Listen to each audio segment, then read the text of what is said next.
Hey guys, here's a quick open box review on behalf of my cute dog Seiko. Together we're going to review a free evaluation sample provided by the vendor PawSono. This is a dog paw pad and nose balms or lotions. This is actually very useful for the winter, the dry season. You can see the expiration date is about 3 years. It lasts for quite a while.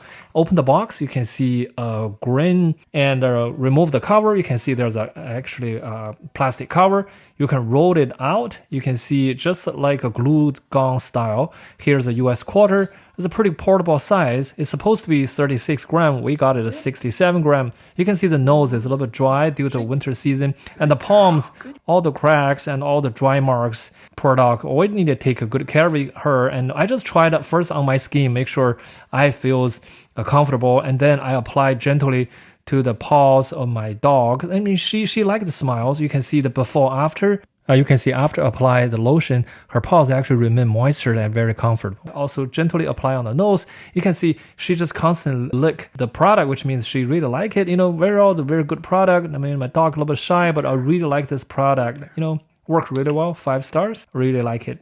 Thank you.